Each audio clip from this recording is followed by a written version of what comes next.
नमस्कार, आप देख रहे हैं दैनिक रेडियो। दिन भर की बड़ी खबरों में आपका स्वागत है। आज इन खबरों में हम जानेंगे चुनाव से पहले हरियाणा के सीएम सैनी ने क्या तोहफा दिया है हरियाणा के किसानों को। देखेंगे क्या रहा पेरिस ओलंपिक में भारत और ब्रिटेन के बीच होने वाले हॉकी के क्वार्टर फाइनल मैच का हाल। जानेंगे जम्मू और हिमाचल में बादल फटने के अलावा क्या रहा देश भर में मानसून का हालात। देखेंगे क्या है वक्फ एक्ट जिसमें संशोधन की तैयारी कर रही है केंद्र सरकार और कैबिनेट कर चुका है मंजूर। जानेंगे नीट पेपर लीक मामले में सीबीआई क्यों कर रही है मेडिकल स्टूडेंट्स को गिरफ्तार।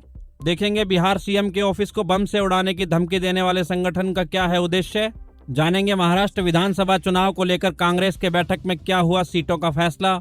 देखेंगे क्यों कहा अमित शाह ने कि 2029 में मोदी भी आएंगे और एनडीए भी आएगी। जानेंगे 5 दिन से चल रहे वायनाड लैंडस्लाइड के रेस्क्यू ऑपरेशन के बाद क्या है मौके के हालात। और आखिर में देखेंगे कि दिल्ली आईएएस कोचिंग हादसे के बाद कौन कौन से विभाग हो गए हैं एक्टिव। हरियाणा के सीएम नायब सैनी ने आज कुरुक्षेत्र में किसानों का 133 करोड़ 55 लाख रुपए का कर्ज माफ करने का ऐलान किया है। उन्होंने कहा है कि किसान पुराने बंद हो चुके ट्यूबवेलों को दूसरी जगह लगा सकेंगे, इसमें उन्हें कोई दिक्कत नहीं होगी। उन्होंने कहा कि अब सरकार प्रदेश भर में सभी फसलों को एमएसपी पर खरीदेगी, जो पहले 14 फसलें खरीदी होती थी। इसके अलावा सीएम सैनी ने कहा कि कांग्रेस नई नई तकनीक से झूठ फैलाकर सरकार बनाना चाहती है, इससे लोगों को बचकर रहना है। ये बातें सीएम सैनी ने थानेसर अनाज मंडी में भाजपा की विजय शंखनाथ रैली में बोला है। वहीं पूर्व सीएम एवं केंद्रीय मंत्री मनोहर लाल खट्टर और केंद्रीय मंत्री धर्मेंद्र प्रधान समेत पार्टी के वरिष्ठ नेता भी यहां मौजूद थे। वहीं रैली में शामिल होने से पहले सीएम सैनी ज्योतिसर में वट वृक्ष की पूजा करने पहुंचे। माना जाता है कि इसके नीचे भगवान श्री कृष्ण ने अर्जुन को गीता का उपदेश दिया था।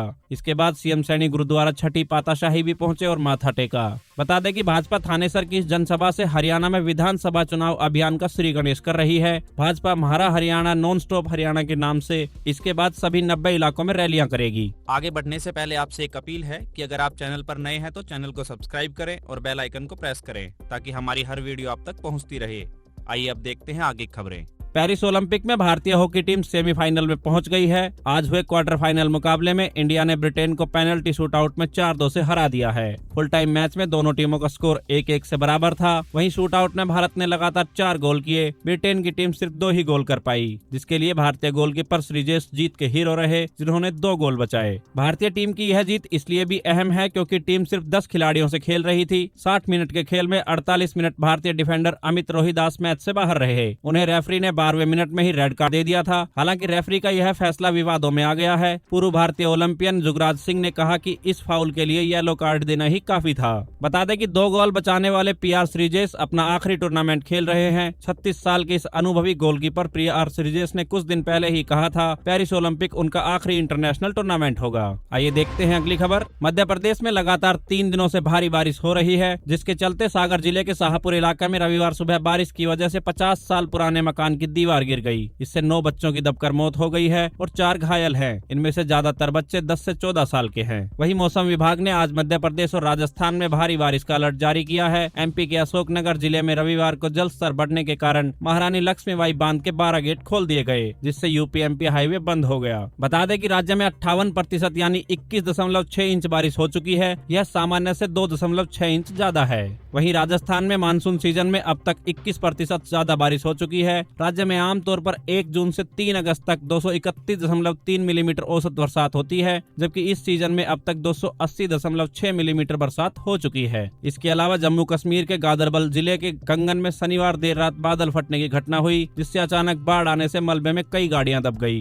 कई घरों को भी नुकसान पहुंचा और श्रीनगर लेह नेशनल हाईवे बंद हो गया, जिसके चलते कश्मीर घाटी लद्दाख से कट गई, मगर जान हानि की कोई खबर सामने नहीं आई है। जानकारी के लिए बता दें कि मौसम विभाग ने कल 5 अगस्त को जम्मू कश्मीर, हिमाचल प्रदेश, उत्तराखंड, उत्तर प्रदेश, राजस्थान, पंजाब, चंडीगढ़, दिल्ली, उत्तराखंड, हरियाणा, महाराष्ट्र, मणिपुर, मिजोरम, त्रिपुरा, नागालैंड, सिक्किम, पश्चिम बंगाल, असम और केरल में बारिश की संभावनाएं जताई है। आइए देखते हैं अगली खबर। केंद्र सरकार जल्द ही मौजूदा वक्फ एक्ट में करीब 40 संशोधन करने की तैयारी में है। इसे लेकर सरकार एक नया बिल लेकर आ सकती है। अभी वक्फ के पास केवल किसी भी जमीन को अपनी संपत्ति घोषित करने की शक्ति है। नए बिल में इस पर रोक लगाई जा सकती है। सूत्रों के मुताबिक शुक्रवार 2 अगस्त को हुई कैबिनेट बैठक में इस बिल को मंजूरी भी मिल गई है। प्रस्तावित बिल में मौजूदा एक्ट की कुछ धाराओं को भी हटाया जा सकता है। संसद का मानसून सत्र अभी 12 अगस्त तक चलना है। वहीं वक्फ एक्ट के संशोधन की अटकलों को लेकर असदुद्दीन ओवैसी ने आपत्ति जताते हुए कहा कि सबसे पहले तो जब संसद सत्र चल रहा है तो केंद्र सरकार संसद की सर्वोच्चता और विशेषाधिकार के खिलाफ काम कर रही है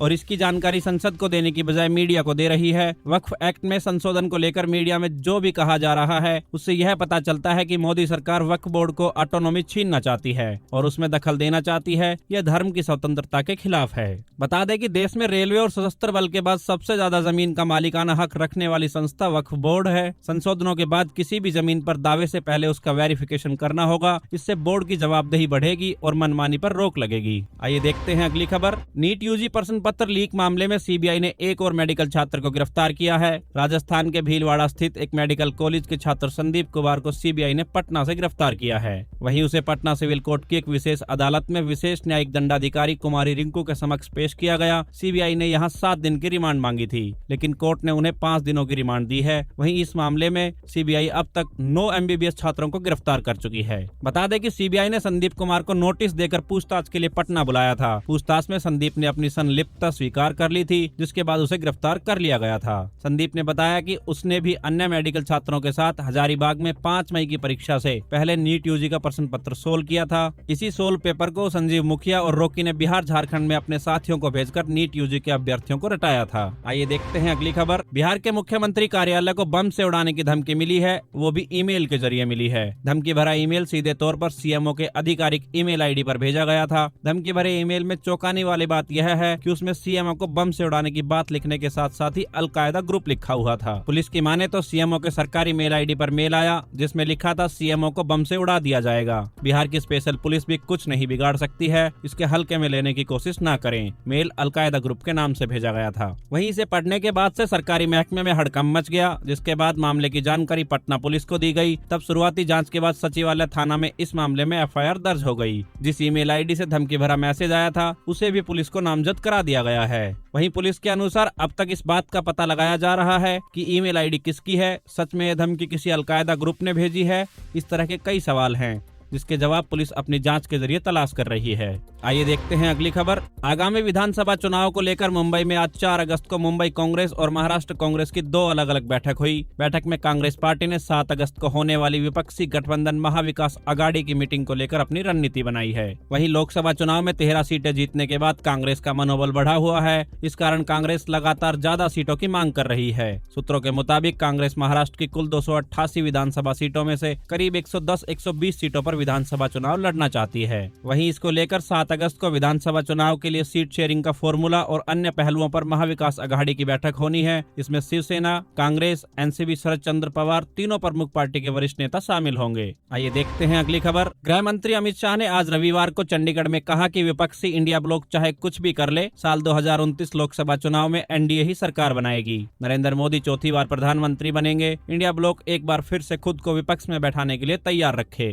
वहीं शाह ने कहा कि विपक्ष अस्थिरता पैदा करना चाहता है, उन्हें विपक्ष में रहकर काम करने का तरीका सीखना चाहिए। उन्होंने कहा, विपक्ष के लोग बार बार कहते हैं कि हमारी सरकार चलने वाली नहीं है। मैं उन्हें आश्वस्त करना चाहता हूं कि सरकार कार्यकाल पूरा भी करेगी और 2029 में दोबारा सरकार बनाएगी। वहीं चंडीगढ़ में वाटर सप्लाई प्रोजेक्ट न्याय सेतु के उद्घाटन और स्मार्ट सिटी मिशन का शुभारंभ करते हुए गृह मंत्री ने कहा, विपक्ष को लगता है कि थोड़ी सफलता से वे चुनाव जीत गए हैं। उन्हें नहीं पता कि 3 चुनावों में कांग्रेस को जितनी सीटें मिली, भाजपा को इस चुनाव में सबसे ज्यादा सीटें मिली हैं। वहीं इसके बाद शाह ने कहा कि मोदी जी के तीसरे कार्यकाल के खत्म होने से पहले देश के हर घर में स्वच्छ जल पहुंचाने का काम पूरा हो जाएगा। न्याय सेतु परियोजना के महत्व पर कहा, इस क्षेत्र के लोगों के लिए 24/7 अर्थात 24 घंटे 7 दिन फिल्टर पानी की आपूर्ति की जाएगी। यह परियोजना करीब 125 एकड़ में फैली हुई है। आइए देखते हैं अगली खबर। केरल के वायनाड में 29 जुलाई की आधी रात भारी बारिश के बाद हुए लैंडस्लाइड में मरने वालों की संख्या 365 पहुंच गई है, जिसमें 30 बच्चे शामिल हैं। हादसे के छठे दिन भी आज रविवार 4 अगस्त को सर्च ऑपरेशन जारी है। अभी तक 206 लोग लापता हैं। वहीं केरल के सीएम पी विजयन ने शनिवार को कहा, वायनाड लैंडस्लाइड में घर जमीनें खो चुके लोगों के पुनर्वास के लिए सरकार एक टाउनशिप बनाएगी। यहाँ लैंडस्लाइड प्रभावित इलाकों में बचे हुए लोगों को बसाया जाएगा। राहुल गांधी और कर्नाटक सरकार ने भी लैंडस्लाइड पीड़ितों के लिए 100 घर बनाने का ऐलान किया था।